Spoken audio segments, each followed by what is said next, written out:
You were listening to a Nerd Room podcast, a member of the Star Wars Commonwealth Podcast Network. Be sure to check out more from the Star Wars Commonwealth on the web at starwarscommonwealth.com and take your first steps into a larger world.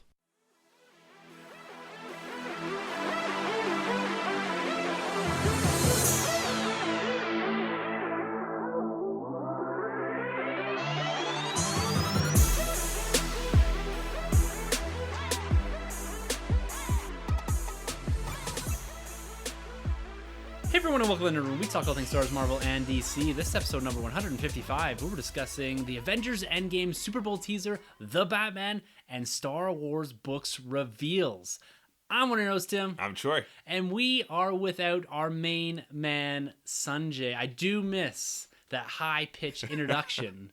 But we do have some very exciting news we'd like to share with you guys. The reason Sanjay is not here and probably won't be here for the next few weeks is that him and his lovely wife and daughter welcomed their second baby into the world over the weekend. Everyone is happy and healthy. Troy and I, we're ecstatic for you guys. We cannot wait to meet her. And we're sending all our love your way, my dude, my man. Yes, yeah. Congratulations. So happy for the four of you. Incredible news to receive over via text. Yeah. And man, just so happy for them all. Yeah. Wish you guys nothing but the best. And yeah, can't wait to meet everyone. Yeah, we're hoping you have lots of time to listen to us, Sanjay, because you're going to be up and down all night. And you know what? It's super exciting because this really starts it for us here in the Nerd Room. Yeah. If you guys are new to the podcast, new to listening to us, we had a big reveal earlier on or later last year that all three of us are actually welcoming new babies into our lives over the next 3 months or so. Sanjay being first. Troy, my man, you're next. You are up. Sanjay is past that hurdle. Yeah. And then I'm not too far behind you guys. So it's going to be exciting and incredible and exhausting few months in the Nerd Room. But we're going to be here with you guys each and every week, no matter what. There will be one of us on the podcast with a host talking about nerd because, you know, our family lives are going to kick up. Everything's going to get busy, but the nerd world is going to still keep clipping along here because it's crazy out there right now. We do have a lacking in news in Star Wars, but DC and Marvel have really picked up the pace. This past weekend was Super Bowl. We anticipated quite a few trailers, and they delivered, particularly on the Marvel side of things. WB sat out. We didn't get any Star Wars, but our main topic this week, at the end of the episode, we're going to be talking and breaking down this new Avengers Endgame teaser. Holy, this is changing the game for me.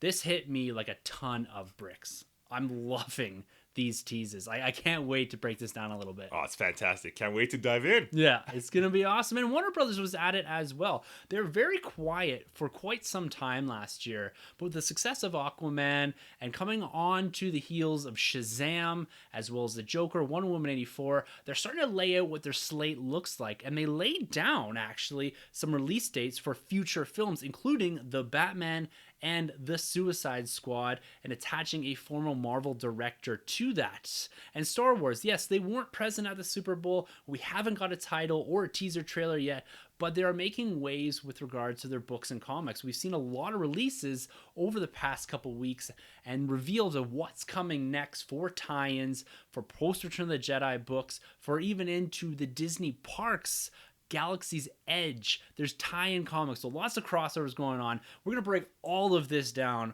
over the next hour and a half or so, give or take a little bit. But Troy, man, that was a mouthful at the top. Well done. Like we always do here in the Nerd Room, right off the top, we got to be here about our weeks in nerd. Yeah. We were out on the hunt. We kind of crossed some weird paths, sending pictures to each other minutes after each other were in different shops. But you had some success this weekend, did you not? Yeah, it's a good weekend, man. I picked up Infinity War Thor.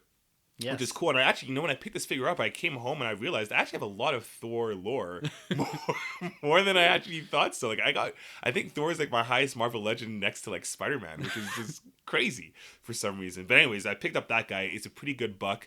I picked up a video game, Resident Evil. I'm really into that franchise.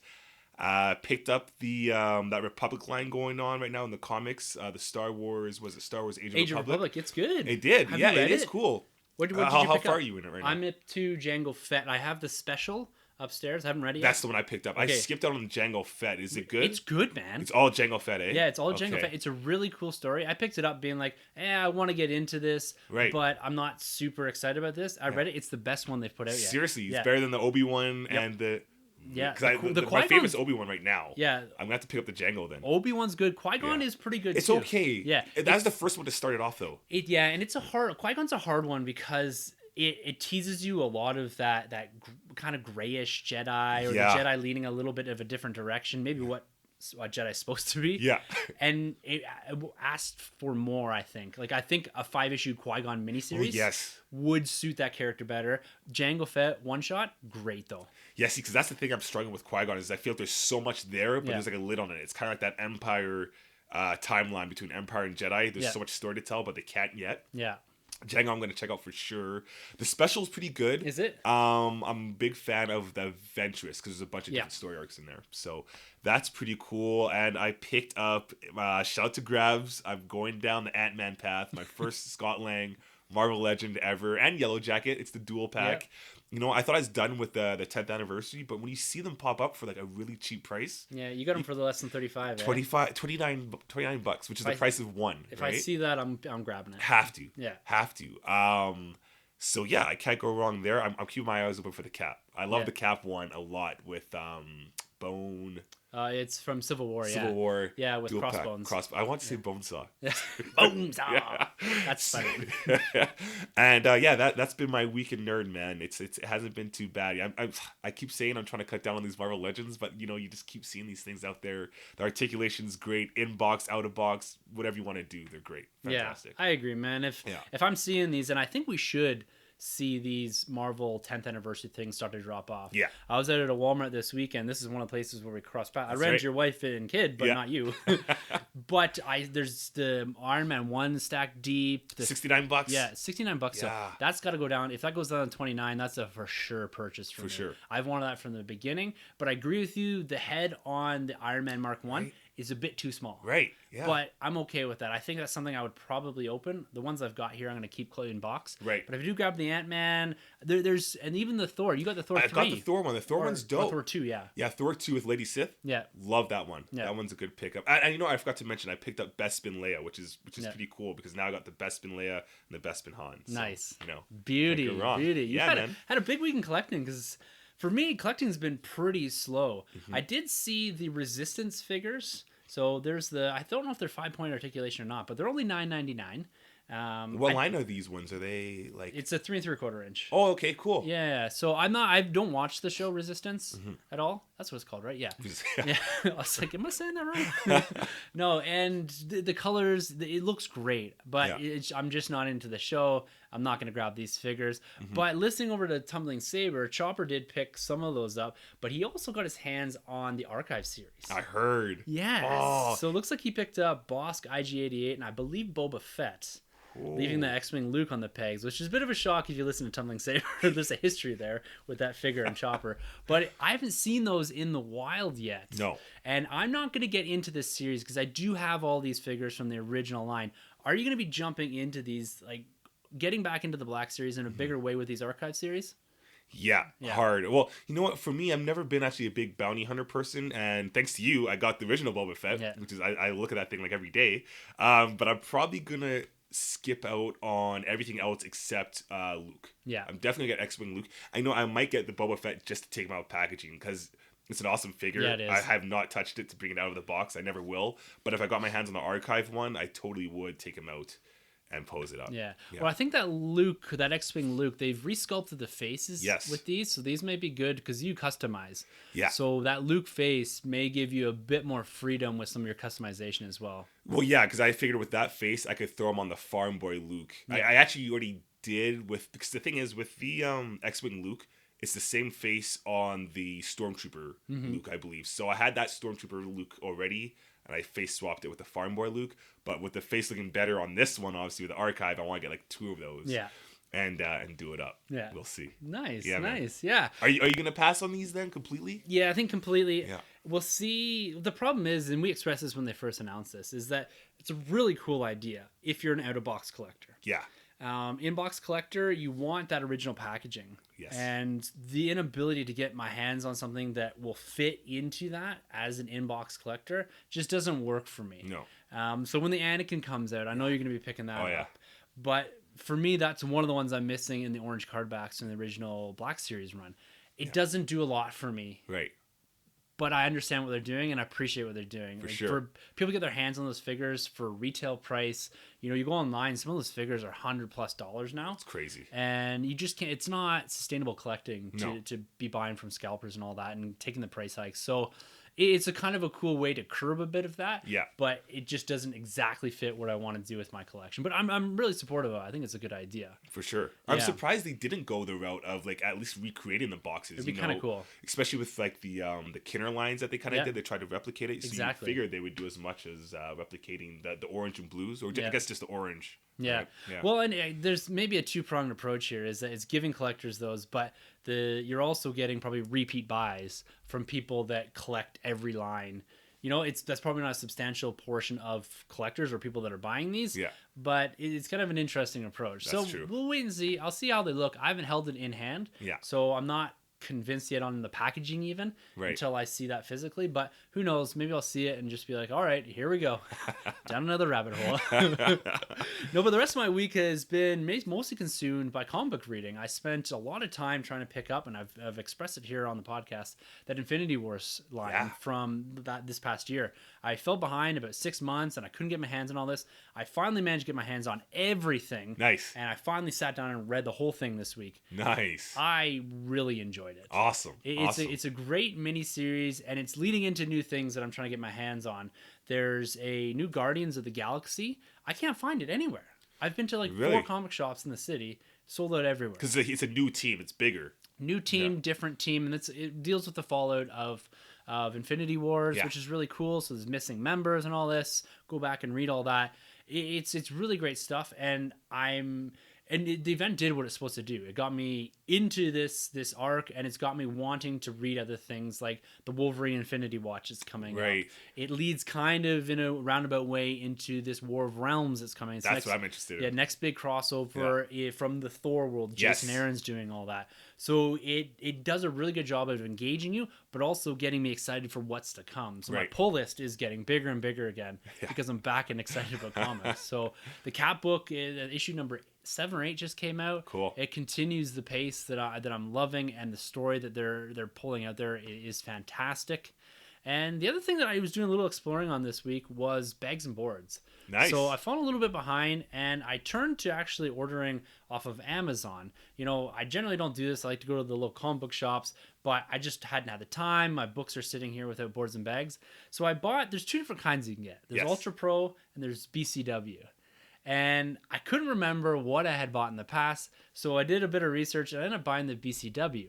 So these arrived, and I bought the resealable types. Yeah, you love those. Yes. I love them. Without the tape. Yeah, without the tape. But I've kind of switched on all this. The BCW, and this is maybe just not for me, though I didn't like them. I sent them back.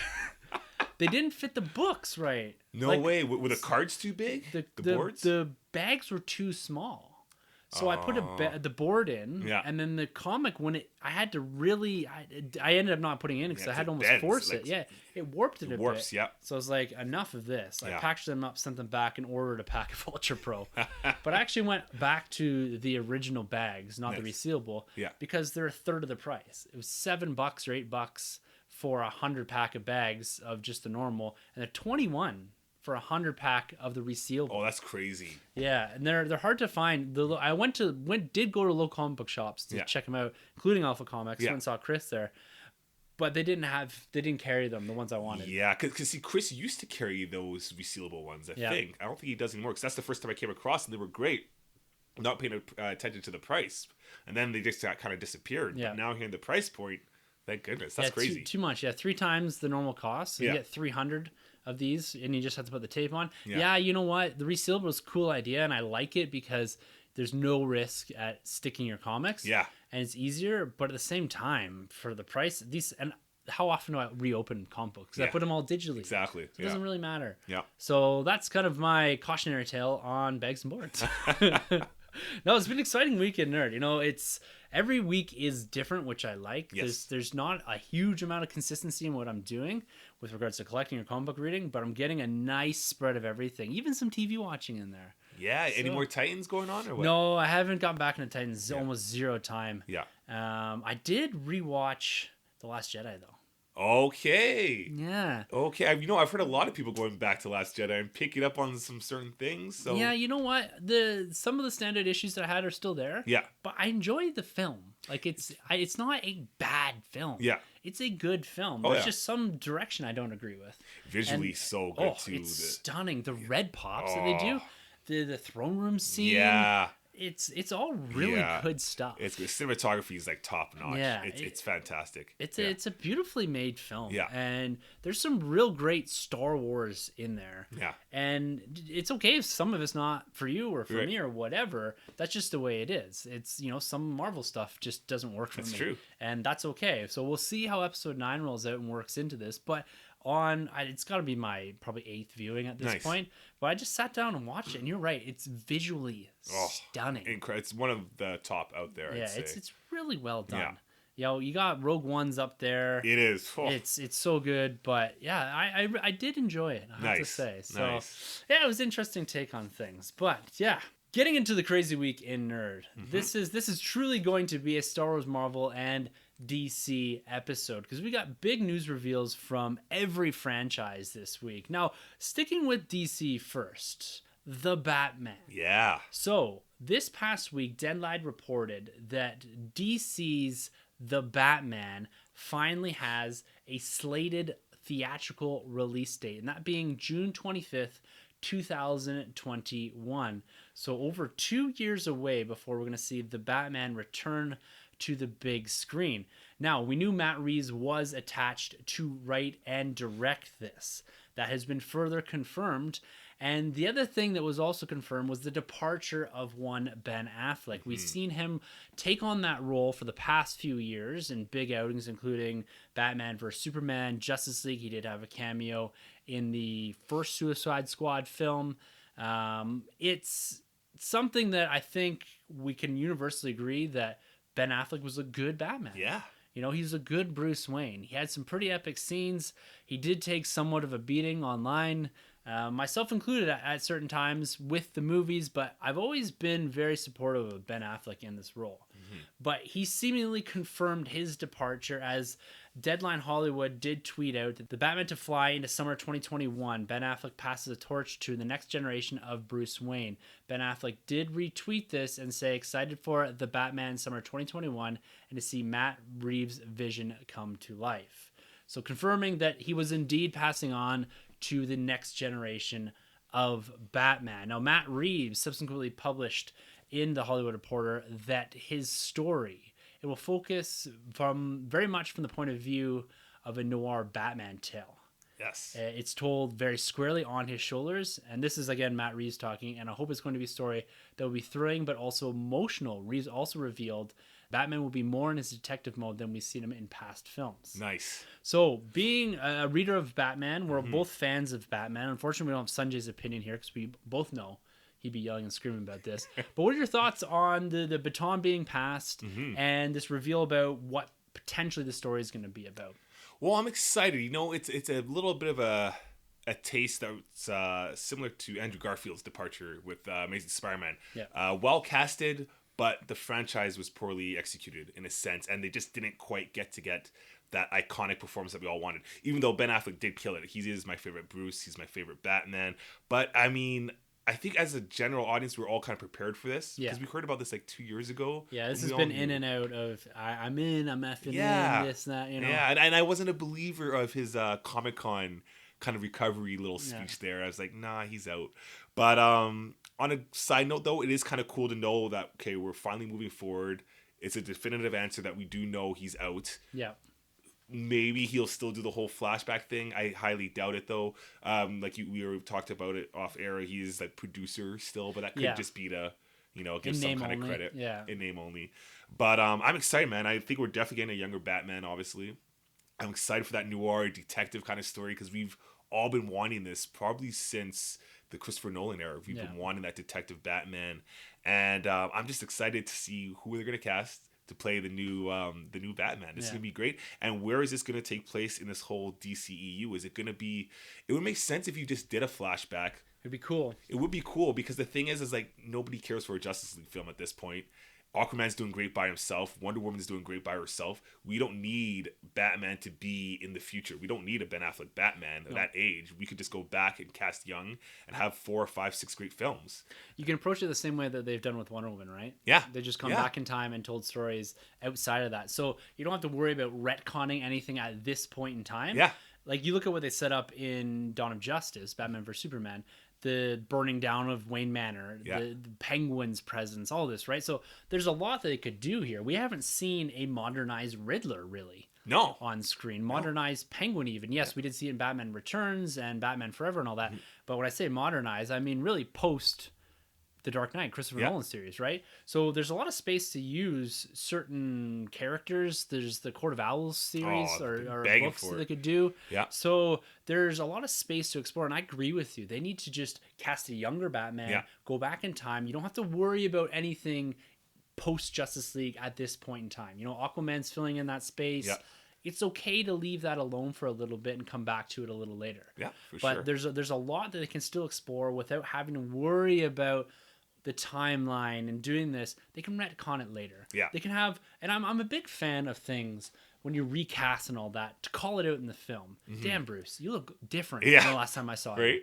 Aquaman, perfect guy to deliver this. For sure. You know, or Wonder Woman to come up to him and say, it's something different about you, you cut your hair. Yeah, exactly. Just call that out in the film, acknowledge it, that's fine, we can move on. We've seen it in Marvel, you know, we've recast Rhodey, we've recast Bruce Banner. So it can be done, it can be done positively. So we don't, as a fandom, we don't purely rely on this continuity of character. We like it. Sorry, continuity of actor. Yeah. One continuity of character. Yeah. So I'm okay with the recast, and then just age this guy up a bit when you want to do Justice League 2 or whatever. For sure, and by then, I mean, the time could, like, for me, like, my fan casting for quite some time, it's been Ryan Gosling. I think Ryan Gosling as a Bruce Wayne, he has the gravitas, the swagger, he's suave, he could do that, but he can still beef up and be a Batman, and he still fits that fine age. But if you're to take this character and have him be Batman, say you're going to do your next Justice League or JLA movie in the next 5-6 years, well, by then he'd already filled that mold, and he would be a little bit older anyways, so that would work with me. You could pick anybody, but I'm just, saying Ryan Gosling just for the sake of it. But I'm so excited now we can get some storylines with, like, Robin, because like you mentioned, all these little things were kind of brought to our attention with the Robin and the Penguin and the Joker stuff, so I'd love to go back and see that. And Mr. Freeze, with the visual effects now, I would love to see that stuff. A Clayface, the mystery, like, all that stuff could be there and present. You could set a whole trilogy pre-Batman vs. Superman. Oh, yeah, definitely. Easy. Yeah. Easy. Yeah, because he's so seasoned by the time we get to BVS, right? He's basically at the end of his line in BVS. He's like that. He's that proper Frank Miller. Exactly. Frank Miller? Frank Miller, Batman, like coming out of retirement, right? He's the Wayne Manor's no more. All he's got is Alfred. He's on his own, living on a lake house. The Bat's kind of like a myth almost at this point, where the cops see him. Yeah. I think there's some kind of reference of the cops, like, that's the Batman from way back or something. Some kind of reference, but... Yeah, they could do so much there. So I'm really excited. So we got to wait 2 years for this 2021. Yeah, which is a bit of time, but this is going and adding on to DC's slate of films, the DC Extended Universe or Film Universe, whatever you want to call it now. It's really starting to fill out. We've seen them in the past lay down. We're going to do all these films. We're going to do Flash and a crossover and a Cyborg and all this. They had these big plans that never really came to fruition. But now they seem to be slowly rolling out these films and filling out this slate, which is looking rather exciting. You know, this adds to, and a couple other films that were added to the slate for 2021, including an animated movie called DC Super Pets. Yeah. Sure. That comes out May 21st, 2021. And The Suicide Squad.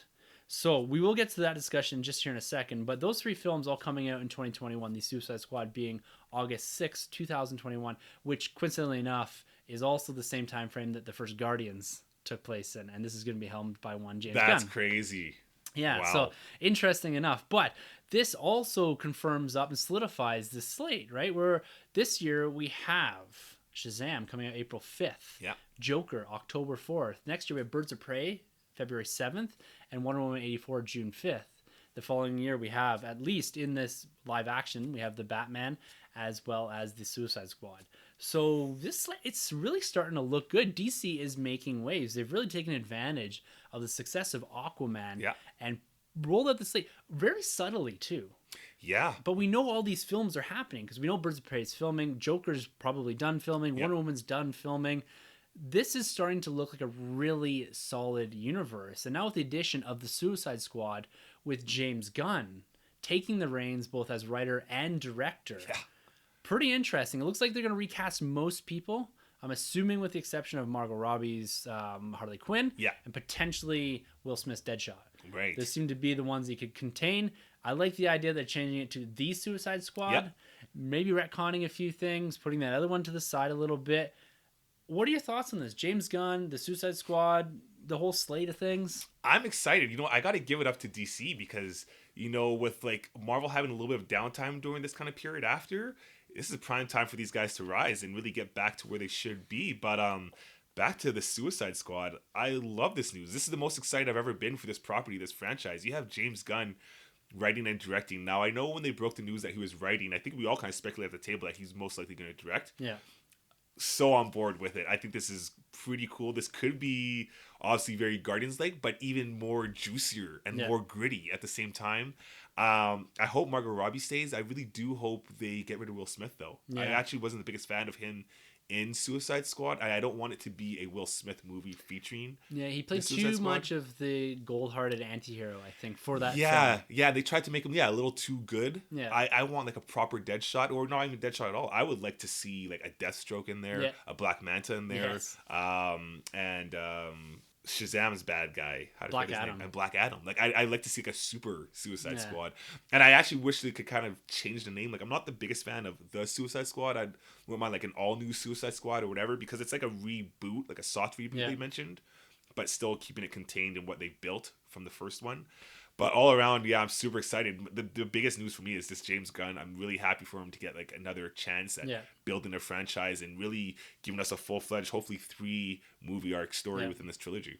Yeah, it's interesting. James Gunn is an obvious choice for this, right? Yeah. And I think the caution that we threw at the idea of him directing and writing all this is that it can't just be DC's Guardians of the Galaxy. No. There will be a tendency to lean on what was successful and what elements he brought to Guardians with regards to soundtrack, integration, colors, the uniqueness of the characters. Yeah. They have to make sure this is its own film. I think we're going to still see a lot of similar elements. You look at what Suicide Squad, the original, tried to do was mimic a lot of the Guardian stuff. So it's interesting we're seeing this continuity and James Gunn coming in to take the reins of this as they try to brighten it up, use the soundtrack, kind of go a similar path, a group of misfits that come together to do something great. Yeah. I think releasing the cuffs of James Gunn a little bit, and he's going to have probably an R rating. Oh, yeah. If you look at what got him kind of booted from the Guardians, it was a bit of his crass humor in that, which, we're not supportive of his humor, but at the same time, he's a good director, good creator. So I think it's going to be really interesting to see what he's able to pull together here over the next couple of years for DC and the Suicide Squad. And do you think we'll even get some kind of like universe building coming out from him too? Because he kind of had like some team ups, obviously, with the Russo brothers as well, like some kind of input. Do you think we'll see something similar with the DC side? He's the universe builder, right? Yeah. They had bigger plans for Guardians 3 and that cosmic universe, probably including to some degree Captain Marvel. Don't know what's going on with any of that anymore, but he seemed to be, or he is a universe builder, right? He's someone that's taken a franchise like Guardians. Like, come on, who knew who these guys were 5 years ago? And now they're household names. Yeah. So he's the guy that can do that, prop this up, make it unique enough. And I could see them building out something bigger, especially if they use characters like a Black Manta, like a Black Adam, something like that has the ability to string itself across without being too on the nose with it all. Like, have these subtle ties and slowly build towards something bigger. Could he take a Joss Whedon role in Phase 2 MCU, a Russo's Phase 3, Phase 4? Right. I don't know if he's quite there, but I know that, or I have a strong feeling that whatever he does in the Suicide Squad universe, it's going to be a lot of fun. It's going to be pretty cool, and it's going to probably look great. I think so. Any chance we'll see some Marvel guys pop up, as in like actors like Batista? Batista is almost a guarantee. He will fill whatever contractual obligations he has to the Guardians franchise. So. After that, sorry, Drax, you probably did. He's done. Yeah, really great news here. You know, DC is doing great things, and like you said, this is the time for them. And the thing I like about what they've done here, it's all very subtle. Yeah. You know, there's nothing big flag waving. We're doing this, we're doing that. It's like, we're just going to film these. We're going to put them out. We're going to slowly announce things here. We're going to just put these little tidbits out. You know, the next big thing that we're waiting for is a confirmation of some sort of Man of Steel sequel. You know, I'd like to see Henry Cavill bat in the role. Yeah. I don't know. He posted something on Twitter the other day that, you know, maybe gave some insight that they're thinking about this stuff. He looked enormous. Oh, when he's working out with Superman or something? Oh, he still looked huge. Like, way bigger than he was in Mission Impossible 6. Yeah. Oh, yeah. Way bigger. Big time. He is awesome. Massive He's human Superman. being. So when I look at that, I'm thinking, is he in the training phase for Man of Steel 2? Well, because he also has that other Netflix special, The Witcher property coming out too. So I don't know if he's trained. But he literally had like Superman beside him, right? But to me, it's his size. Yeah. Like, that guy must have been 50 pounds heavier than he was in Mission Impossible 6. And he's not a small guy. No, tall dude, and he's filled out. It's awesome. Yeah, it's wild stuff. It's a lot of fun. I can't wait to hear what Sanjay has to say on the Batman, the Suicide Squad. He's going to be getting excited about all this. Yeah. You know, his mind is elsewhere right now. We'll hear his comments in the not too distant future. For sure. All right, man. Moving on here just a little bit. We're going to skip over to the Disney side of things. Disney had an investors call today. There was some anticipation, maybe some expectation from some parts of fandom that we would get an episode 9 title reveal. In the past, in these investor calls, Bob Iger has been known to reveal some things, subtle things like The Mandalorian. I believe Rogue One, the title for the standalone film, was also released a couple of years ago in a similar type of investors call. This one didn't really produce too much as far as Star Wars or really any Marvel content. It did give us some insight, though, into what the new Disney is going to look like with the addition of Disney Plus, as well as the Fox assets. So one of the cool things here that Iger did reveal is that Deadpool, the franchise, will continue and it will stay rated R. It just will be bannered under different production than Disney. It will not see the Disney flag on it. It will probably be under some Fox branded, or I can't remember. There's a brand. Touchstone? Yeah, I was gonna say Touchstone, but I don't know what it is anymore. It's under their R rating, and in similar sense that any R rating streaming service content will fall under Hulu, which Disney now owns with the acquisition of Fox. I'm not sure if that's closed, but excited that Deadpool is staying rated R, and looks like it's gonna be a franchise that's gonna continue. Oh, this is great news. I think everyone should be happy for this. The fact that we still get Deadpool being at home with the rated R title, and the fact that we could still get more movies Marvel-like, but going the R-rated route. So, I mean, I don't think, going back to the last episode, we're not going to get Black Widow going over there, but we could very well get X-Force going over there, right? Definitely. So, I think that's great news. It's fantastic. Ryan Reynolds must be super excited. Yeah. He's going to be able to work with a bigger budget, too, as well. Bigger budget, more content to reference. Oh, exactly. Right? Yeah. It doesn't, I think them being under some isolated banner doesn't preclude them from using references to the MCU, Robert Downey Jr., Chris Evans, Captain America, and all that. Yeah. So now they have free reign on the majority of Marvel content, if not all of it. Yeah. Which is going to be pretty cool to watch. Yeah. It's going to be awesome. It could take because I felt that Deadpool 2 was slightly derivative. It was starting to wear a little bit. It was. Deadpool 3 now with maybe a new creative, not so much creative direction, but the ability to utilize a bigger universe, more references, that fourth wall breaking type of Deadpool that we've come to expect from the comic books and the films. Yeah. There's a lot more there. Yeah. So I'm excited for what they could do next steps with Deadpool. For sure. I mean, if anybody works in this world, or I guess in that category, it's definitely Deadpool. Yeah. To break all walls. Yeah. Love it. For sure. Yeah. Now, Disney Plus was probably the heavy focus of this investors call. You know, this is the big thing for them outside of the Disney Park stuff with Star Wars,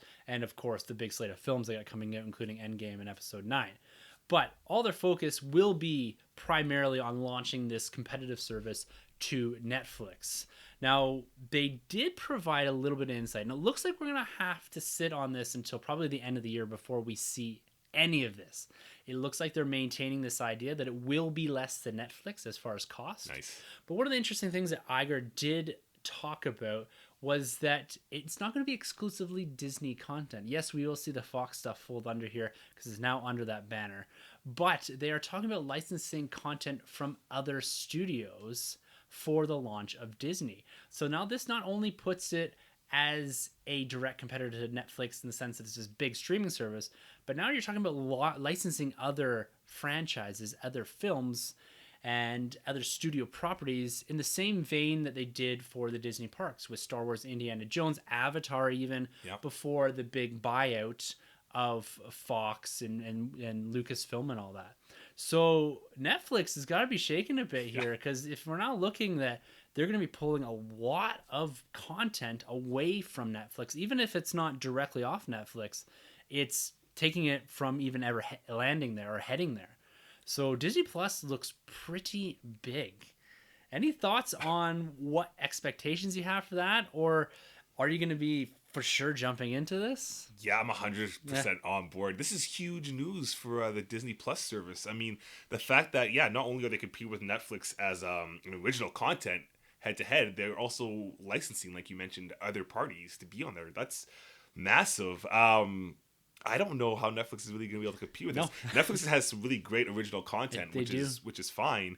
But the fact that Disney's going all in like this, Disney has their own original content as well. It's mind-blowing. I remember with the streaming stuff, I was worried that we're going to get to the point where we're going to be buying Netflix, buying the WCB, or subscribing to these parties like WB's streaming device, the DC app. Yep. And then the Netflix, and then the Hulu, Crackle, all that kind of stuff, and then it's like, well, it's basically like paying for cable anyways. But when you have somebody or somebody's property or streaming device, much like the Disney Plus, where it's like all on one ship, you don't really need to go anywhere else. Like, you really could be fine with just the Netflix and Disney, and that's it. You don't need anything else, which is still lower than your cable price. Yeah, cable is going to be cut pretty soon here. So that's looking really good. So late 2019 is when we get access to everything on this app? It looks like that, unless you're... I don't know if you're a Disney shareholder or you're going to Disney Investors Day, which is April 11th, 2019, because they did reveal there that they will be giving a sneak peek of the content, of the original content, I believe. They'll be landing on the Disney Plus service, which does include Jon Favreau as the Mandalorian. Right. So April 11th, that puts a bit of a clock on things. That's awfully close to Star Wars Celebration as well. Yes.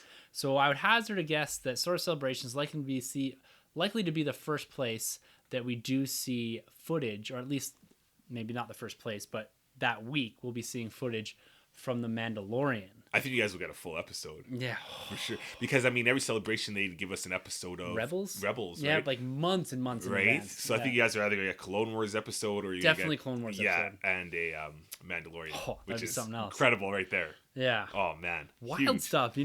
Putting the Disney Plus, or at least shedding some light on it, more and more light on it this year, it's becoming something that I'm highly anticipating. And it's slowly moving up the ranks of my most anticipated. We talked about what Star Wars in 2019 is going to look like, and the Disney Plus stuff, it's high there. The Mandalorian's high for me, but this whole service itself is looking awesome. Yeah, it's promising. I'm just interested to see what kind of other licenses they're going to bring on board and how they're going to advertise it. Netflix, you kind of just scroll through looking for whatever. When you buy something Disney, you're thinking only to look for Disney stuff. So how are they going to market the fact that they are, you can watch Fast and the Furious or whatever the case. Probably not Fast and the Furious, but you can watch something else Universal like on the Disney Plus. That's incredible. Yeah. Wow. Didn't see that coming. That's a game changer. No, it is a game changer. It's pretty wild. Yeah. Now, speaking of Star Wars content, we haven't had a lot to talk about news-wise in Star Wars, and this investors call really didn't provide us with much more information on the fact that let's wait and see for what comes next. Yeah. No Episode 9 title was revealed. There was no Super Bowl spot for Episode 9, which was come to be expected, I think. This is the first time ever, I think, isn't it, for a Star Wars film not to be headlined at the Super Bowl? I believe so. At least in this new Disney era, they seem to have taken advantage of that, but not here. Mm-hmm. They seem to be waiting on this, and my guess is that with the wrap of production on Star Wars Episode 9 looming here, we've gotten some tweets out from Anthony Daniels, actor that plays C-3PO, saying a little goodbye to C-3PO as he's wrapped production, as well as Brian Herring. He is the puppeteer behind BB-8. Wow. Also announced that he had wrapped shooting, so it looks like we're counting down the days towards the end of principal photography on J.J. Abrams' helmed Episode 9. Now, it's interesting because you look at, I believe, the end of production on Solo, we did see the title reveal from Ron Howard. And that seems to be a nice fine line in the sand saying, we're done production, it's time to give a little bit here. They have all the footage they need to put together a trailer, but I think they'll release the title first? Do you think they're going to be two separate events?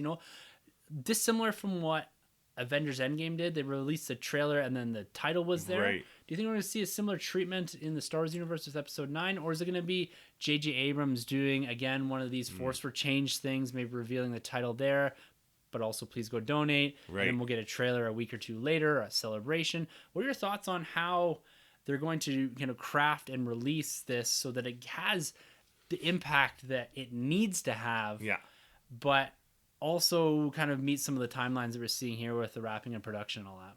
I think at this point, you might be better off doing them separate. Yeah. I mean, it's a lot less money, obviously, to just throw it a title and just say, here's your title. And then you spend nothing on marketing and everyone's talking about your product. And then hit us with a trailer. Yeah. I think that's what they're most likely going to do because they still have a lot of time left until this movie comes out. Yeah. And they still have like a bunch of other properties to push, like Captain Marvel, like obviously Endgame, and like every other Disney movie that's coming out this year. Lion King, Toy Story 4, Frozen 4, right? Everything. So yeah, I think they're going to take their time with it and just give us the title because I'm telling you, if they give us the title right now, it's going to be the biggest thing going on for the next couple months. We're just going to dissect this title. Who knows what it could be? And then I think we get the Avengers, not the Avengers, the Star Wars trailer, I guess. Celebration would make a lot of sense. And then obviously we'll have the title by then anyways.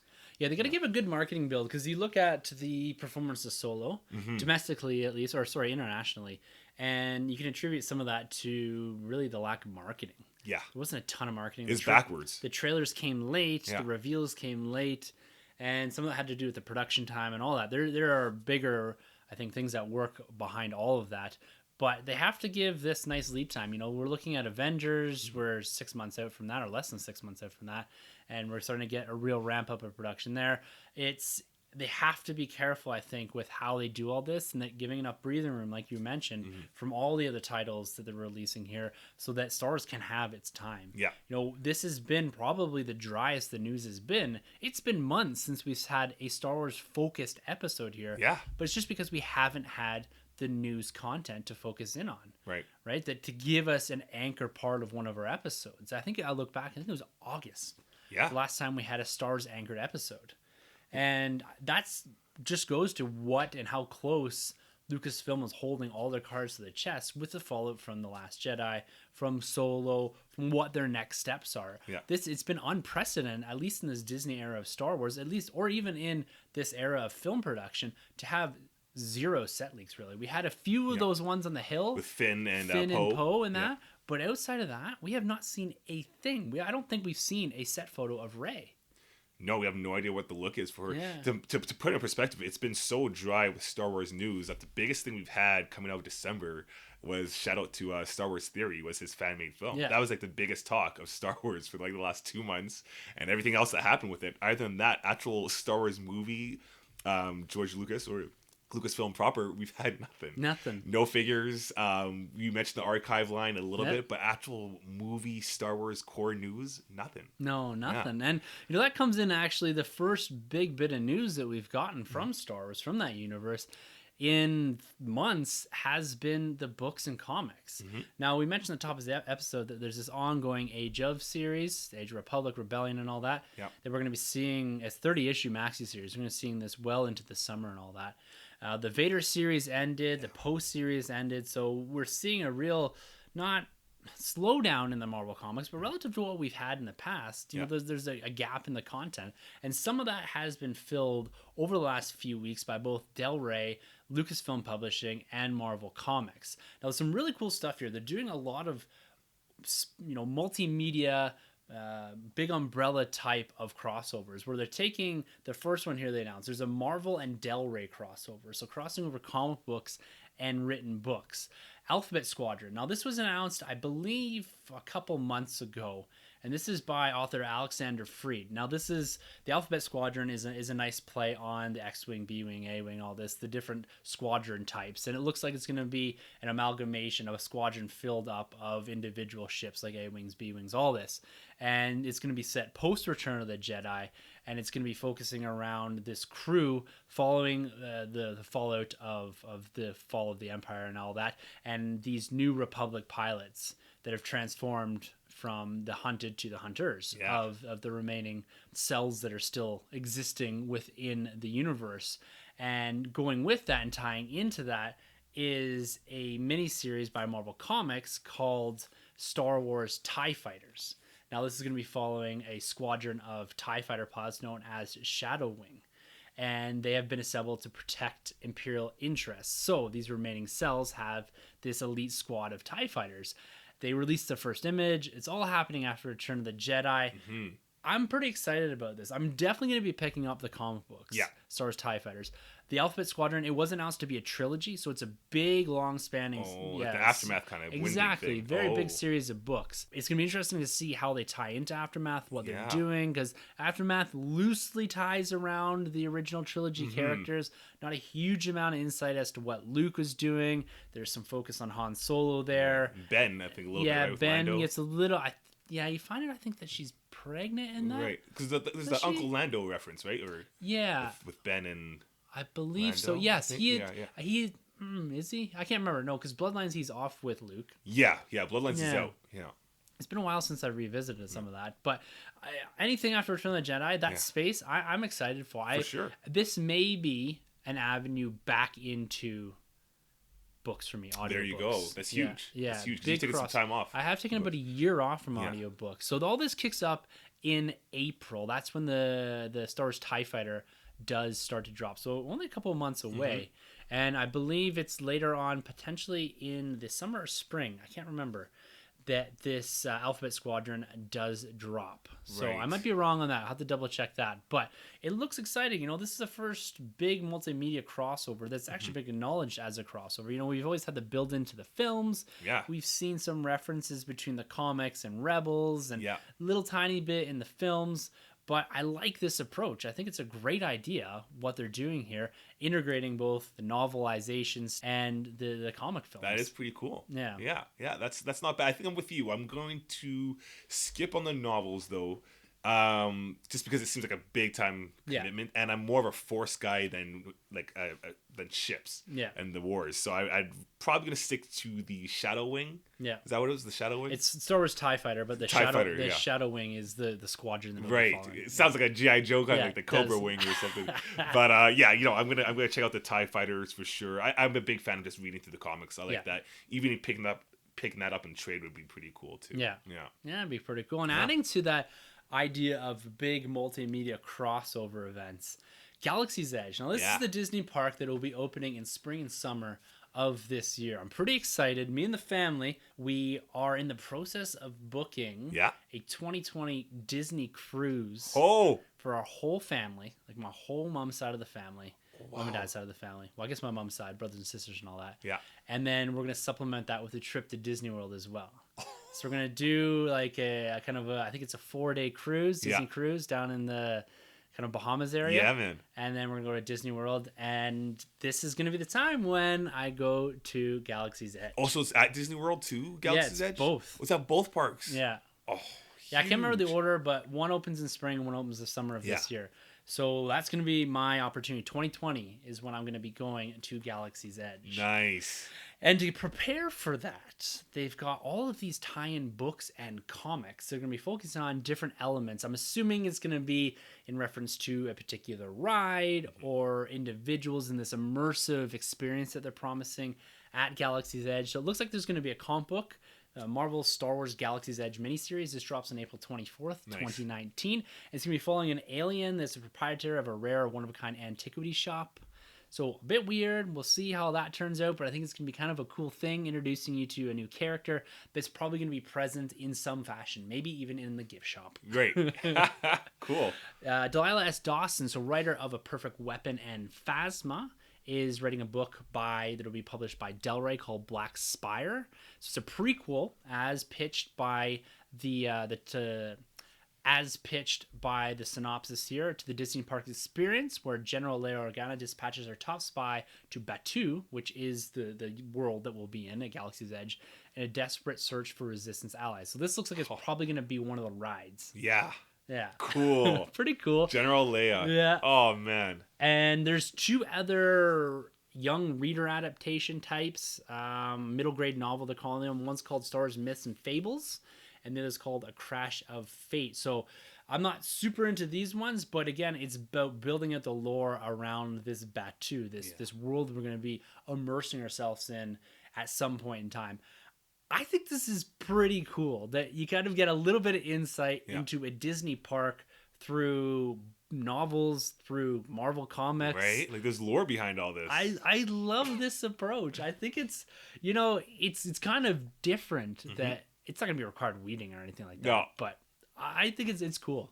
I think that's great. It just adds more to the park. Yeah. Like, after reading these novels and comics and you go to the park and you're like, that's this from this. Like, you can pinpoint what the story is behind some of these things and antiques and characters, or if you can even spot like the character in the park. Like, I think that's genius. It's so cool. And I mean, it doesn't hurt by any means. It just adds more to fun to the park experience. It's for people like us, right? Yeah. This isn't meant for wide consumption. No. Like average Joe and Jill aren't going to go and buy this. Right. But you and I are, and we're going to enjoy it. It's for the Star Wars fans. This is, it's a marketing ploy. Huge. To a degree, but it's a very focused one, and it's focused on fandom. We want this extended universe content. Here it is on our plates. I love it. Yeah, that's so cool. And the last thing in the novelization world, or the novel world, with regards to Star Wars, is an upcoming canon book by Delilah S. Dawson. So she does have some clout in the universe. She is contributing to this Galaxy's Edge stuff.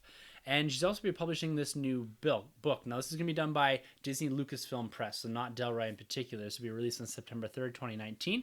And the story will take a look at the entire Star Wars saga through the eyes of the Skywalker family. So we do have the Legends of Luke Skywalker book, which goes through some of Luke's stuff. But it's going to be an interesting perspective. And Delilah S. Dawson herself created quite a stir on Twitter a week or so ago, at the end of January here. So about a week ago. She wrote on Twitter, "Writing this book was a revelation for me as a lifelong Star Wars fan. Watching the movies in order, closely and critically, on repeat, and seeing the themes, choices, words, and destinies of Anakin, Luke, Leia, Ben, and Rey ripple down. Y'all, I cried a lot." So that in itself created quite the buzz, putting Rey in context of this book she's writing called A Skywalker, or this, what did I say it was called? Skywalker Saga? Yeah, the Skywalker Saga, or the Star Wars Saga through the eyes of the Skywalker family. So it was an interesting thing that she wrote, and so she got a huge amount of questions about this. And she subsequently wrote on Twitter, "My darlings, there are no spoilers here. I watched the same movies you did. I don't have any secret information. Inheritance doesn't have to rely on blood. Ben Solo is a product of his mother, his mentor, and his grandfather. Rey is called by Luke's saber. That's enough for me." So, what are your take on this? Do you think there was a little bit of a slip? Do you think that Rey is a Skywalker? It's back, eh? Yeah, it's back in a big way.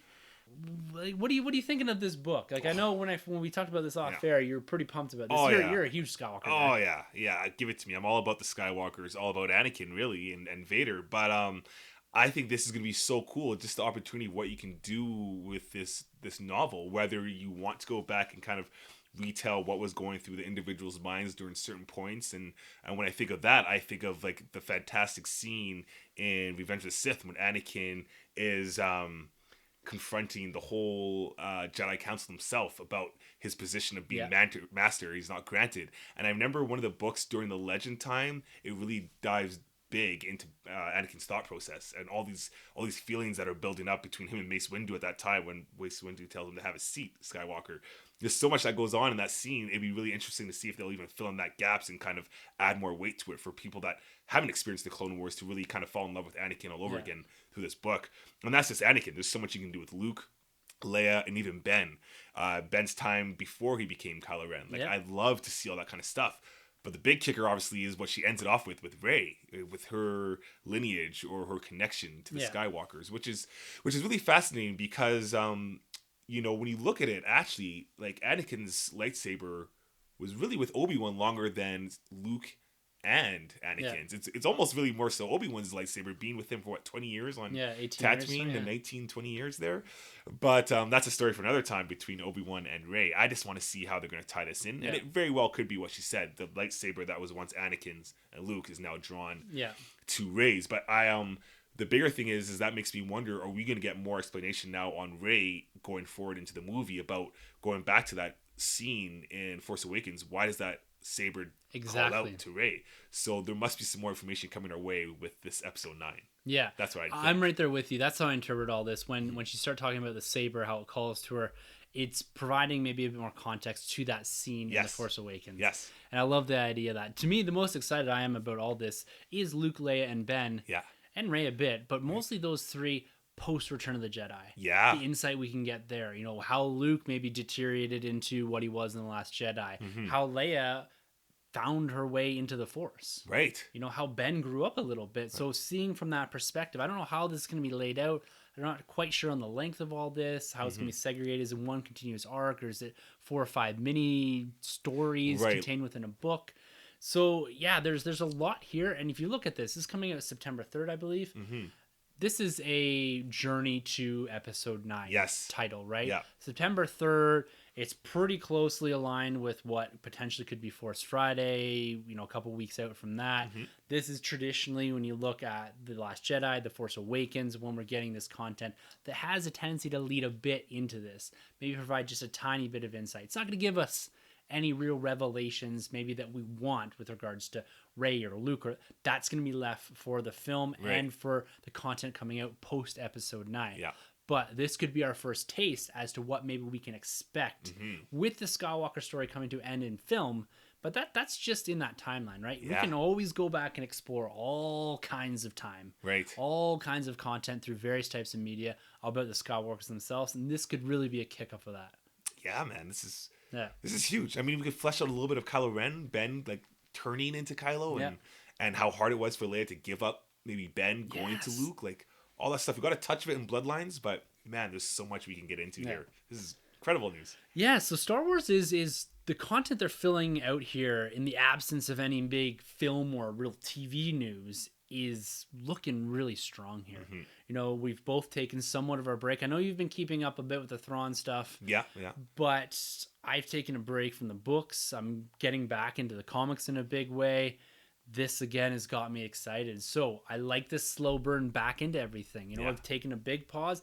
Even Lucasfilm seemingly has taken a bit of a pause. And this is our first build into the major content reveal, the opening of the dam, if you will, on Star Wars, leading into Celebration. It's going to be huge in a couple of months. And this is a nice early taste of what we're seeing in this universe, this building of canon, expanding of continuity, and really bringing characters that we want to see more of, and new elements, Galaxy's Edge, the post-Return of the Jedi stuff.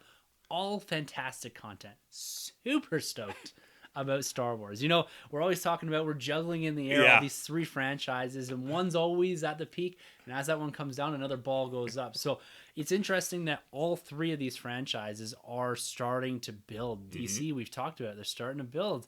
Star Wars is rumbling again, and Marvel it's at its peak, man. It's huge, man. This is nuts. Infinity War, Endgame. It's incredible stuff. You know, we're gonna break down that trailer in just a few minutes because our dude Grabs Granite is back on the podcast this week with Grabs question of the week. Now, this comes to us for the first time in a couple months that we've had a Grabs question here, and I'm really excited for this. He's always giving us something to chew on, some new content, some new ways of approaching and thinking about our nerd.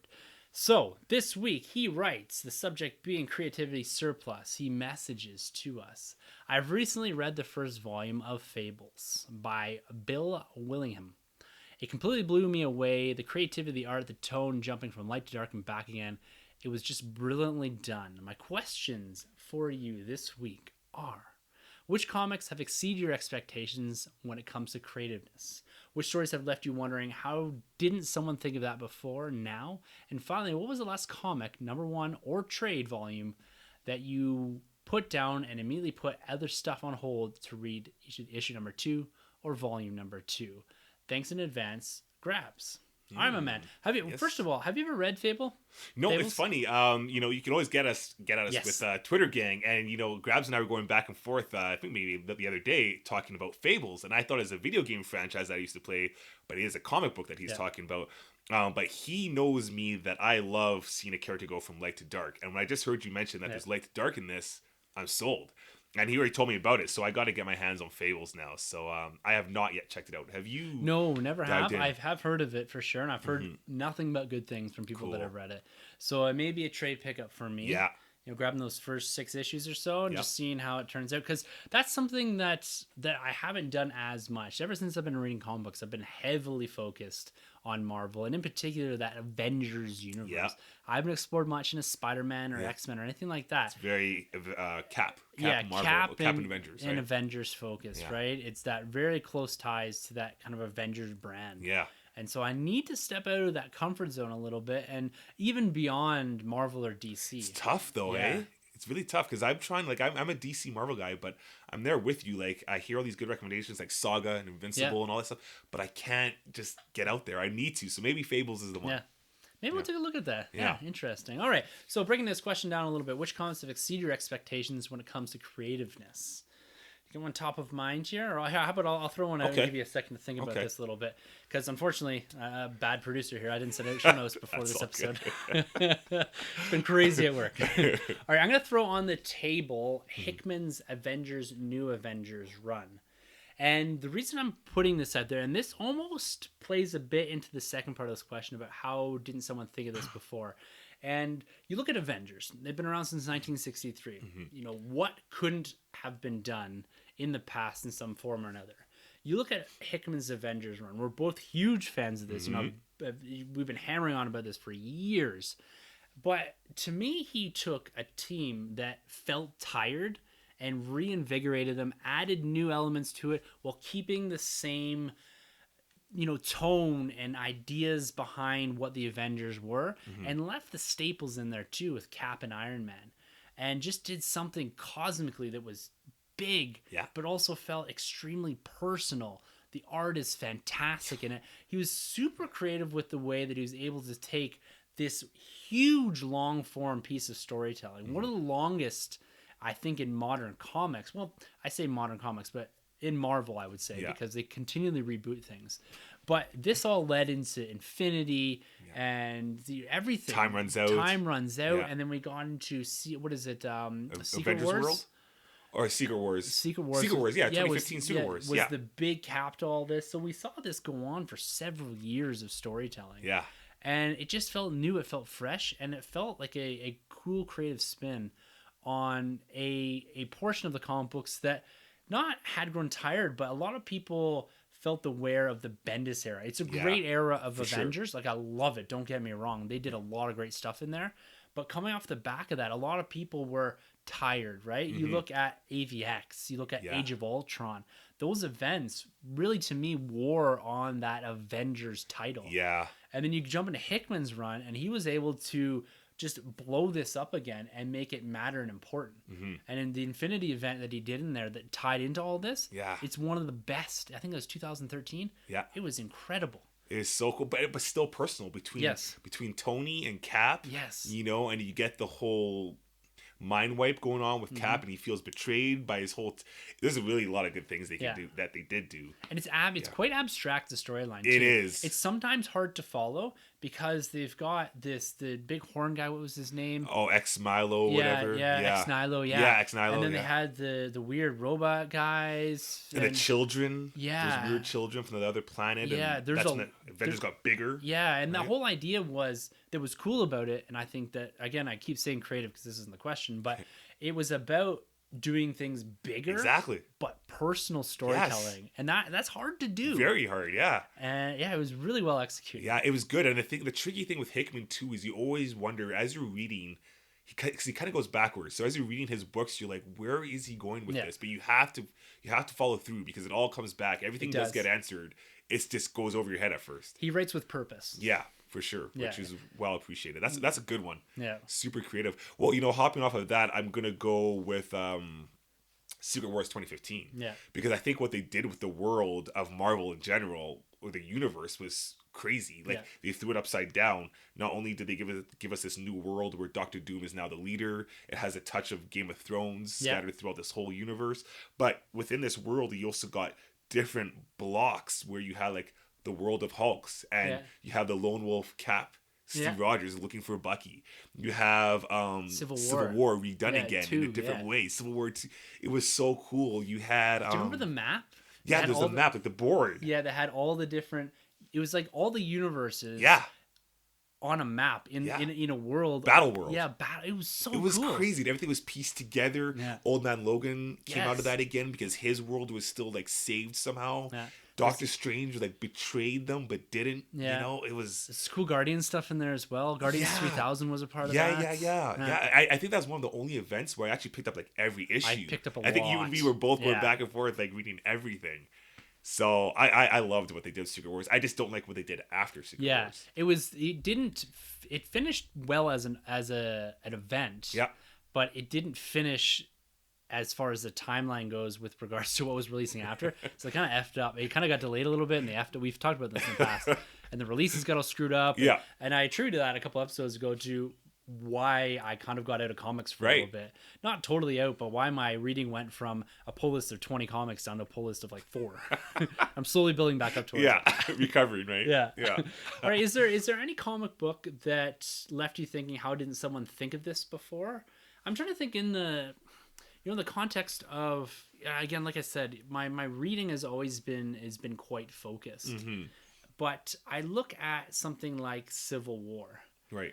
When I read that, the hero versus hero, but spinning Cap around was something that was interestingly done. Oh, Secret Empire. Yeah. Well, it's no Civil War, like putting Cap on the other side of things. Right, because you would have thought that he would have been more Iron Man's position and Iron Man would be more liberal. Like, and you look at the most recent Cap run that's out right now, there's a direct reference to that about the shield and what it represents. Like, who is he fighting for? You know, he went through some of his things, like when he turned to I can't remember when he calls himself Nomad.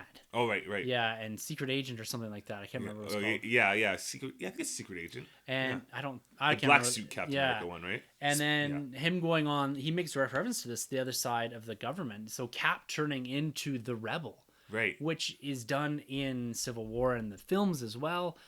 To me, it's an interesting take because Cap's supposed to be, the Boy Scout, the Avenger. Yeah. And they spent a lot of time turning everything on its head and making Cap kind of the enemy of the state, if you will, for quite a long time. And then they went and redid that and recontextualized some of that with Secret Empire as well recently, which is, again, kind of fits this idea of how didn't someone think of this before, that Cap being the ultimate bad guy. Yeah. It was kind of a cool take on things. That's right. And it was different. And me being a staunch Cap supporter through thick and thin, it was different for me, but I still enjoyed it. Yeah.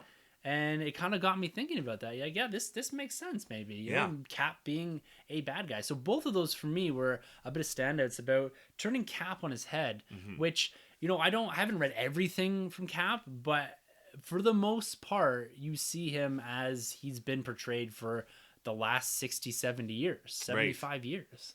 Yeah, which is crazy. 75, yeah, that's massive. Right, because he's timely first, right? Yeah, timely. 1940, mid-1940s. Yeah. Wow. 43, I think. That's crazy. Yeah, no, that's a good one. That's a good one. I off the top of my head, I kind of go back to, I won't say necessarily just Spider-Man, but I kind of feel like I'm surprised we haven't gotten events earlier. Maybe we have, but of just like a hero being flipped. Again, kind of going to your point of view, or your point about flipping a character that's a hero going bad, much like the Access event where Iron Man went bad, a superior Iron Man. He wasn't necessarily bad, but he was like drinking again and just didn't really care. Yeah, he's kind of a badass, or even superior Spider-Man, I was thinking about that one actually. Yeah, like being taken over. You wouldn't necessarily think Octopus, you would think like Green Goblin would like take over Spider-Man's body and do whatever he wants, but they used Octopus and actually carried a lot more weight to Octopus, and you actually see where he's coming from now, and you actually respect the villain a lot more so, where the point is he's like an anti-villain now. But I guess I'd go with that, just like basically, being in the body of another hero and then just turning them bad. It's like, why haven't we seen that before? Yeah. And it wasn't until like, what, I think that's 2004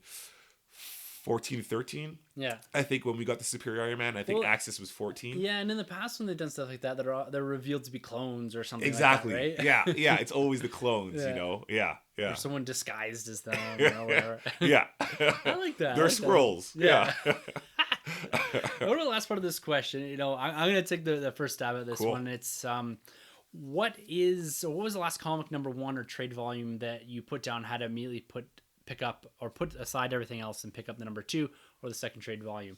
And for me, it was Infinity Wars Countdown. Nice. This led me down a really great path that has gotten me, and I've talked about this for the last couple of weeks, so I'm not going to belabor any of it, but Infinity Wars Countdown was something that came out early part of last year, and it led into Infinity Wars, and this is what's got me excited for comic books again, this whole thing. I read the number one issue, I think it was Prime issue, and from there I was like, I'm hooked, I'm in. Nice. Adam Warlock, the Guardians of the Galaxy stuff, and went back and reread stuff that I had missed. Yeah. And then eventually went down this line of chasing all this Infinity War stuff and just getting me excited again for like a Marvel Cosmic. That's my number one. I think it was Infinity Wars Countdown. He's either Adam Warlock, I believe, was the first issue of that, and then it was the Prime was I don't know. I'll have to go back. Maybe I'll link it, but it was definitely Infinity Wars Countdown, Adam Warlock.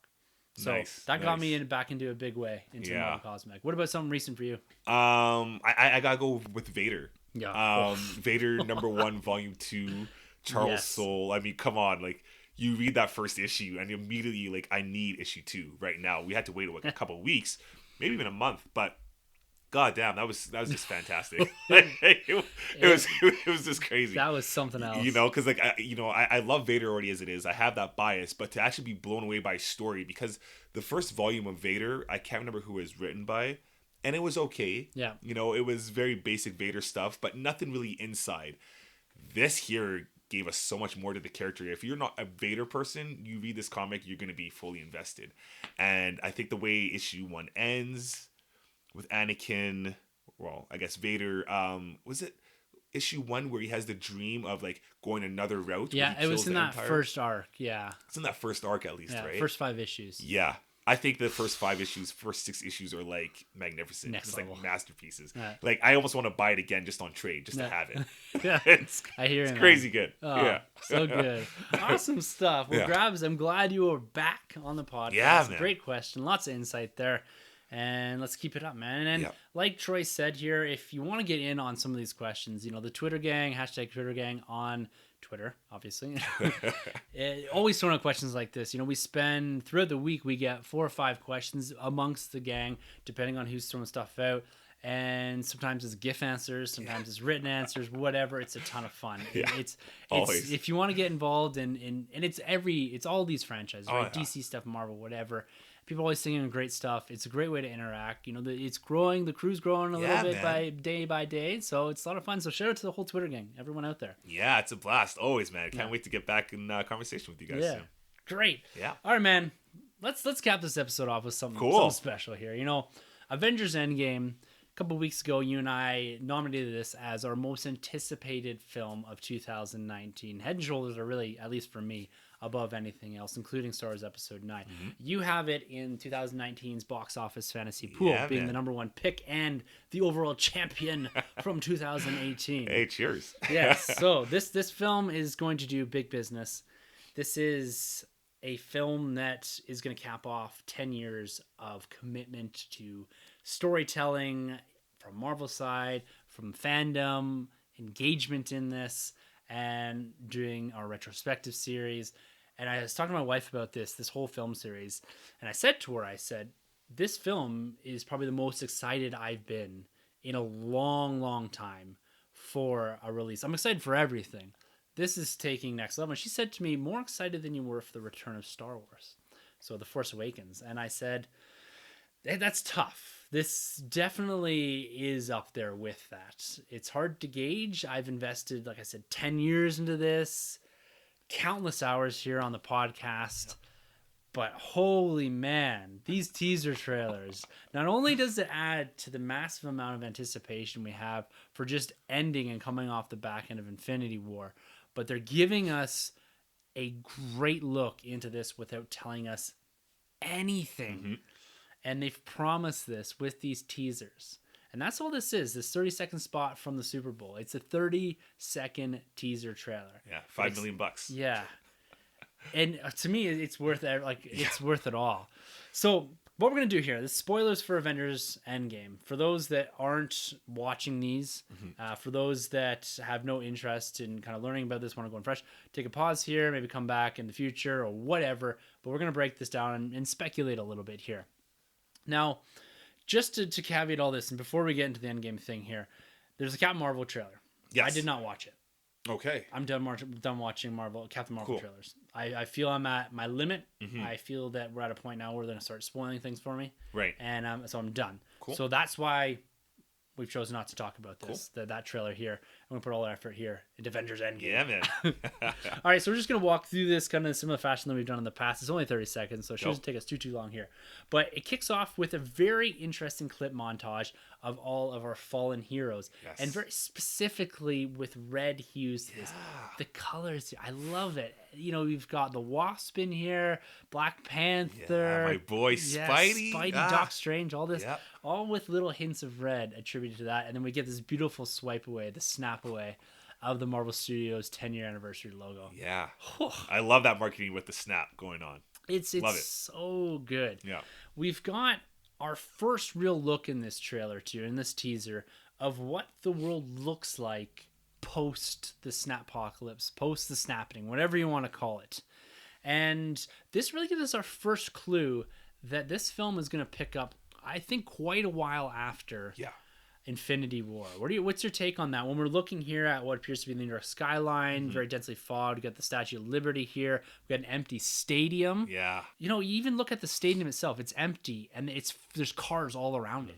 Like, it was a packed stadium at one point. Yeah. And just all these abandoned cars. So it really gives us that first insight that we're dealing with the true fallout of this months, if not years, after Infinity War. Right. What's your take on that?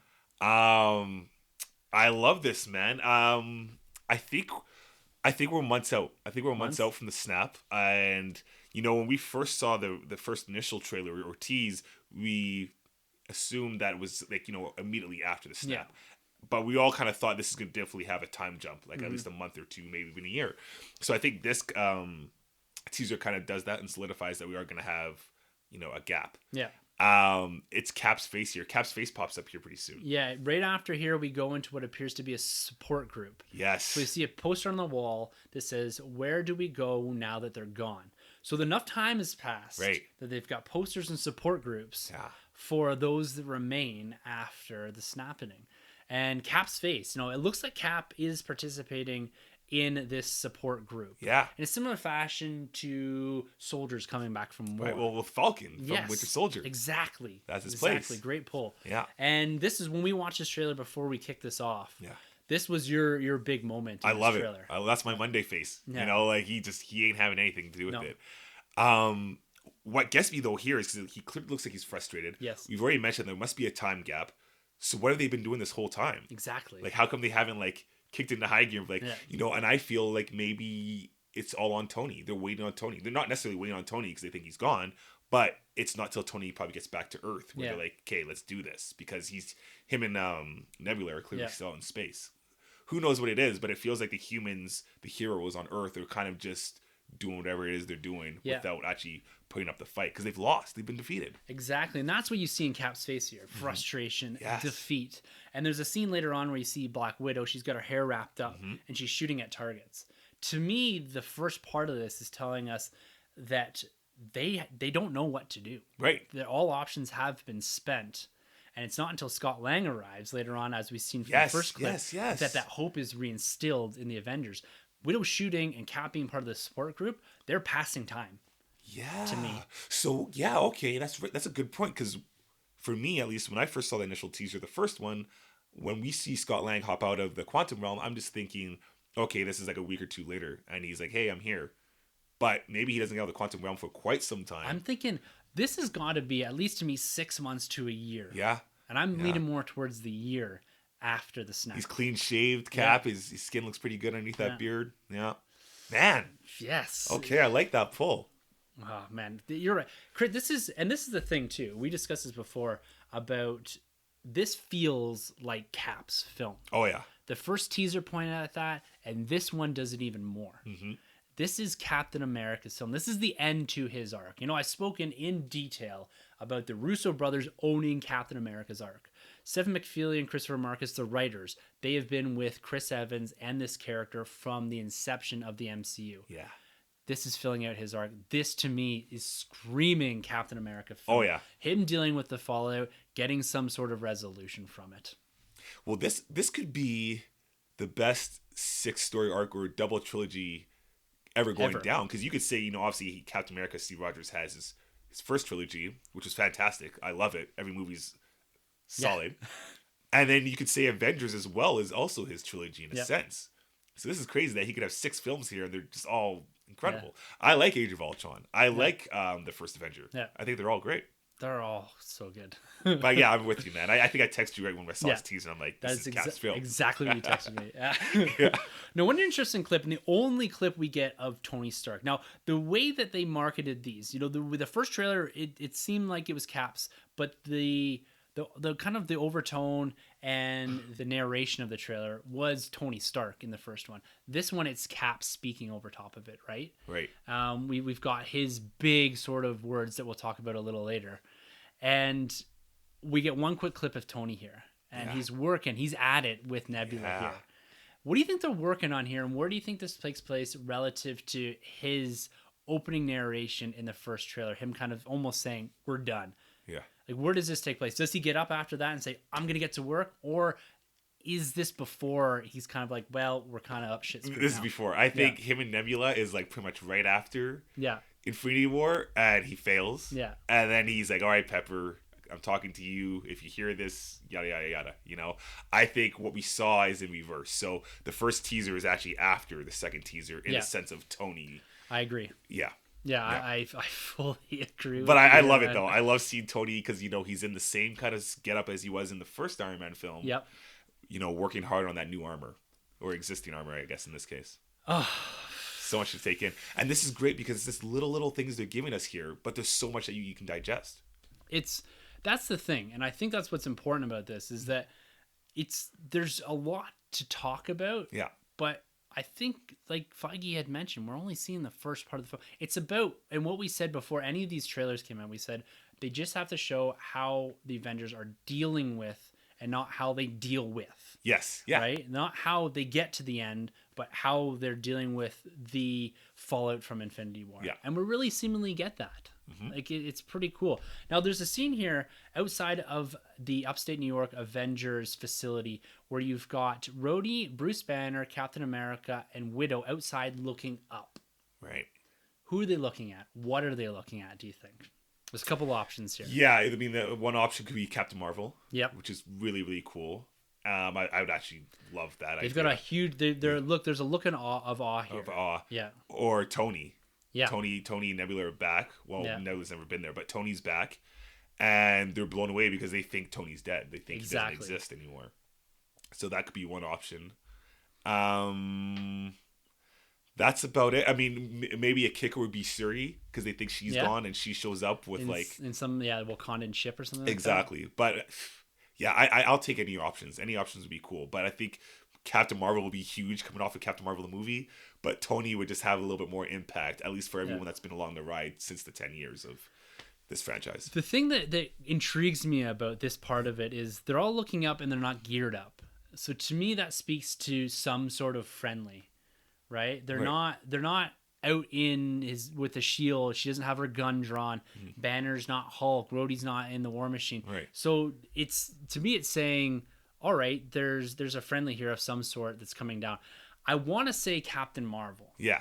I think that would be really cool. Yeah. But part of me, like, I don't know if Tony comes back this early in the film. Right. Like, there needs to be that reunion. The only thing for me, though, is if it's Captain Marvel, wouldn't they be geared up, prepared to fight? Because they don't know anything about her, and she comes down, I'm guessing, some kind of binary state. Yes. So they'd be like, who is this? I don't know. But then again, with Tony, depending on what ship he's coming in, they would have no idea who that is either. Yeah. So it's tough to say. It is really tough to say. But I'll speculate all day. Yeah, for sure. It's really cool. And then we've got quick clips here. We get our first look at Rocket Raccoon in this film. Yeah. He's got new gear on. He's seemingly part of the Avengers. Yeah. I like it. Then we've got, again, these are really quick clips here, so we're just zipping through almost second by second here. Yeah.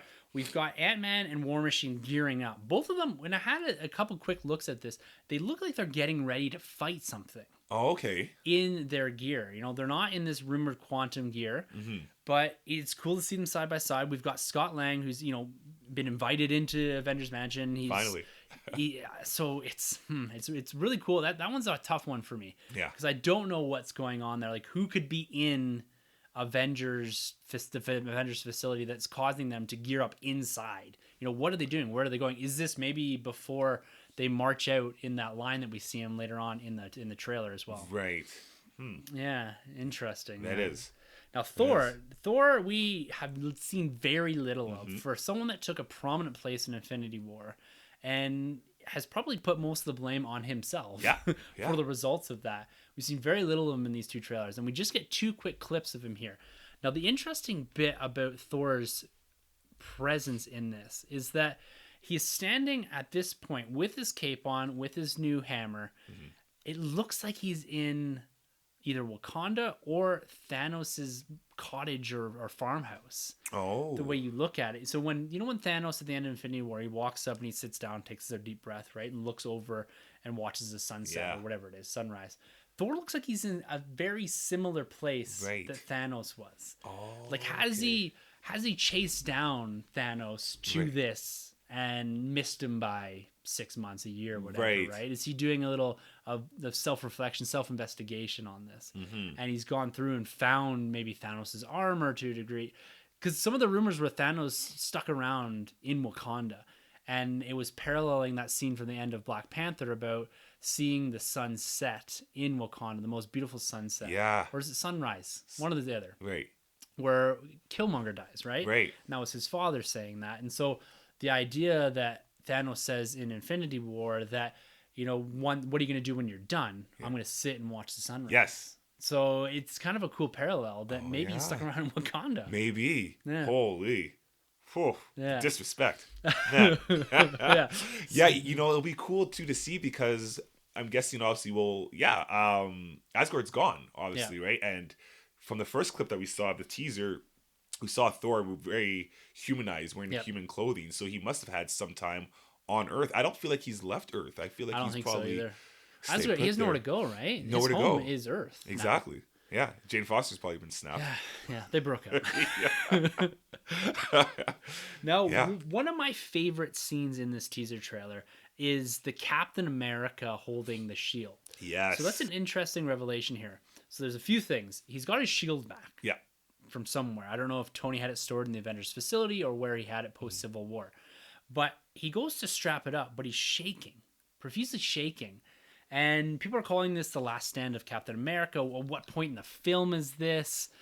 Where has he gone that he's fighting here? Now you look at, he's got his gloves on, what looks to maybe be that Winter Soldier. Yeah. It looks like a dark blue. Darker, yeah. So I love this look, man. Yeah. Any thoughts on the maybe PTSD? I'm thinking so because we don't see him, at least the shot ends before he fully straps it, right? He straps it right up. He does strap it right up. Yeah, it gets tight, tight. But he has the shakiness going on. So I won't be surprised if this is early on in the film too. Yeah. And he's just not quite Cap yet. Because he's not really Captain America. He's Captain America always. But he's dropped the mantle of Captain America in Infinity War. Whereas here it's like he's putting on the suit again, but he's not quite ready to commit. So that's why he kind of has the trembles maybe. And I feel like too, like everyone's dealing with the fact that they've lost. The Avengers have never lost before, so everyone's dealing with the fact that they lost to Thanos. Thor's not going to be himself. Cap's not going to be himself. Ronan is obviously completely different. Hawkeye probably lost his family, or at least some of his family. Black Widow. Everybody's off their game. Hulk's in hiding. So everyone's off their game, so I feel like everyone's suffering at this point. Yeah. And, I mean, Cap's normally the one that can hold it together, but at this point, I mean, everything looks pretty bad. Yeah.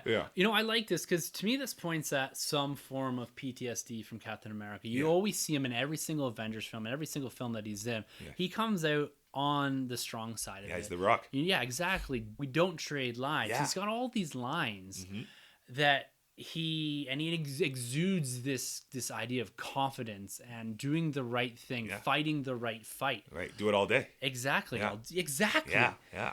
But it seems like he's dealing with something more. Maybe he's lost, like you said, his edge. He's not Captain America anymore. Right. He lost the fight. He lost the fight. Yeah. That ended half of the life on Earth, and probably puts a lot of that blame on himself. Right. So he's dealing with that, whether it's in the support groups, and you're seeing that maybe reflected in his fights. Right. Maybe he's unnerved a little bit.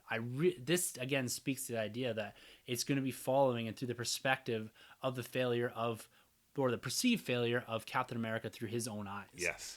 And that redemption of himself to probably some inevitable self-sacrifice. Right. Yeah. We'll then we move to the last scene. This was something that I threw up on Twitter and put it to the Twitter gang, trying to figure out who is in this line of new Avengers. They've seemingly assembled a new squad here of the remaining Avengers from the end of Avengers Infinity War. And this goes along with the Captain America tagline, again adding to his massive repertoire of really critical moments and really critical just base speech. Some people move on, but not us. So this is pointing at maybe a little bit more of the idea of him sitting in the support group, is that the idea of a support group is to learn to cope, to deal, and then move on. And he's saying right here, and that says it in his face, that he's not prepared to move on, accept this defeat. Right. That's all over his face, and that's right in this written text. And this is followed by this beautiful, very subtle shot of the new Avengers lineup. Literally lineup. Yeah.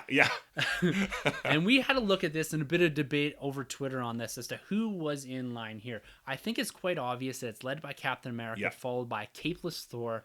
We've got Black Widow, Rocket Raccoon, Scott Lang's Ant-Man. Yeah. A noticeable gap. Big time. Yeah. Rhodey in what appears to be the War Machine armor, and then the Art of Marty on Twitter. He's a friend of ours, interacted with us a little bit. He sent me a lightened up version of this. Yeah. And you can clearly see that I think it's Hawkeye. You can see his hair. Yeah, exactly. He has the kind of the point going on. Yeah. So there's definitely another person behind Rhodey. Yeah. So I think that's pretty clear that that's our Avengers squad. Right, because there's no Banner or Hulk present. Yeah, there's no Banner or Hulk present. So we've attributed some of that, and we've seen this in the past, that they've just taken him out of the trailer because they don't want to reveal whether it's a look, costume, whatever. Because to me, the rest of this you can hide. If they've maybe got their quantum suits on, you don't necessarily have to show it here. Right. But Hulk's hard to take that off, right? If he's got this new, we've seen some leaked concept art that it looks like that he does have indeed an outfit of some sort on, right? Which is different for Hulk.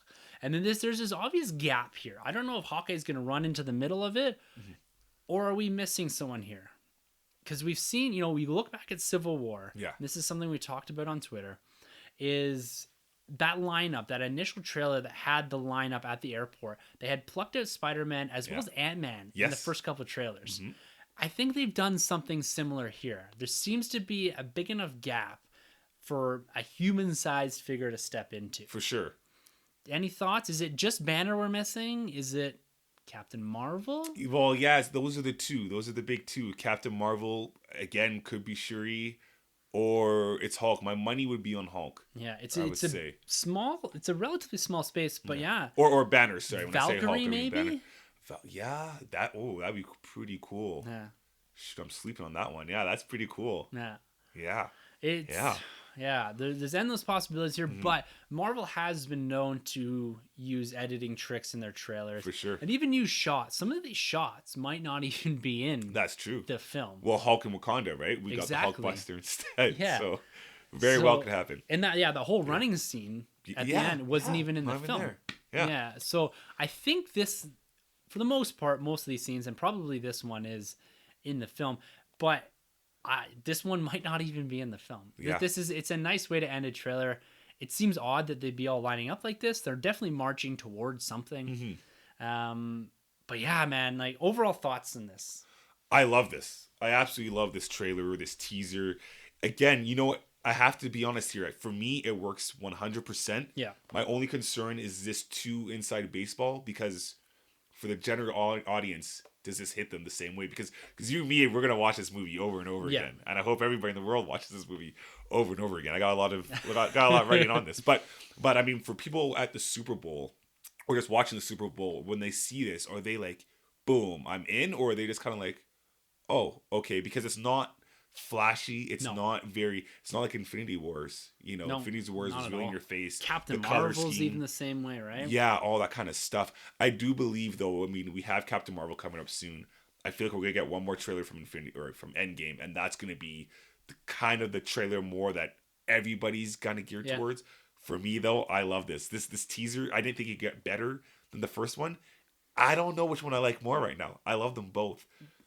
Maybe this one right now just is a little more fresh. Yeah. But for me, all around, man, I absolutely love this teaser. Yeah. Can't wait for this film. I am right there with you. This thing blew my brain apart. Yeah.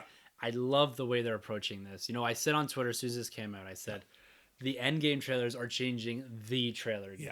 Yeah. It is about subtlety. Mm-hmm. It is about telling a little bit of a story in a trailer. Yeah, we've had some really great trailers, don't get me wrong.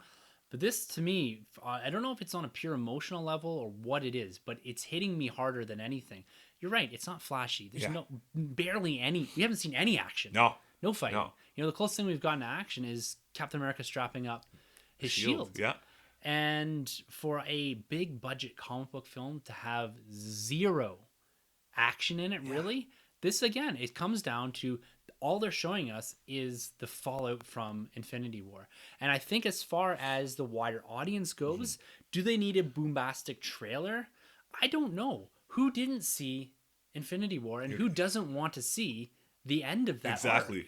Right. They don't need much to sell this film. They need to show you, okay, here's some pretty crazy stuff, but here's Rocket, here's this, here's that. Here's the characters that are going to be taking center stage in this. It's your original Avengers plus a couple. Yes. To me, this is brilliant teaser trailer. Yep. I don't need any more than this. I said this with the first one. Of course, I'm going to watch this one. We'll see how long the next one is. Yeah. Because I want to go into this super fresh. But yeah, this is one of the best teasers. It's fantastic. The tone to me is everything because it's so far different from everything else we've had in the MCU. It's very dark. It's very sad. But man, I can't wait to see like how long are they going to keep that up throughout this film? Yeah. Is it going to be a sad film throughout the whole time? If it is, I'm fine with it. If there's jokes, that's okay. But I like the tone to be kind of more geared towards this for the final showdown leading up to Thanos. Yeah. I think when you look at tonally, it's the first part's going to be probably pretty down. Yeah. And then you're going to introduce Scott Lang. Yes. You're going to get that hope. You're going to see a plan materialize. You're going to see some crazy ass shit. For sure. And then you're going to see the big finale. Yeah. And that big finale is going to be something. Noticeable absences in here. Thanos, again. Yeah. Almost not present. Nothing. Do you think we might get like a turn on Thanos? I mean, when you look at Infinity War, when you watch it over and over again, it's like Thanos, he's bad, but he's not General Zod. Evil. He's not evil, right? And do you think it's possible that there could be another threat that Thanos might actually kind of semi-help them out? Or is he the boss? He's the big bad guy in this movie. I think you need that resolution. For sure. At the end of the day on Thanos. Mm-hmm. Is there going to be some bigger overhanging baddie? Mm-hmm. I don't think so. To me, it's about the journey to the end, and that's what this film is, right? And I don't even know how much Thanos is going to be in this. Right. I wouldn't be shocked if his screen time totaled to the amount of like 8 to 10 minutes. Yeah. In a 2.5 hour film, if that. Yeah. Like we might not see him. It might be more because the interesting take is almost a villainless film, if you will, right? And that you've had the villain and the execution of the villainy in the previous film, and it's all about dealing with that and getting back. Like the end might be a final battle with Thanos to some degree, but I don't know if he's going to be present in any real way throughout this film. Right, because I mean they shined a lot on him quite a bit. Yeah, like we got everything we need to know. It's his film. Yeah, and he won, which is something we've never seen before in a film, let alone seeing the follow up. To the victory of the villain. And that's it, right? Yeah. We got his arc. Yeah. Right? We got the start, the middle, and the end for Thanos. Like his arc is effectively complete. Mm-hmm. Now it's going to be the deconstruction of the end that this film is going to be about. So, it's fantastic stuff. Yeah. It is, we're massively, massively anticipating this film, and I can't wait to get more of it. For sure.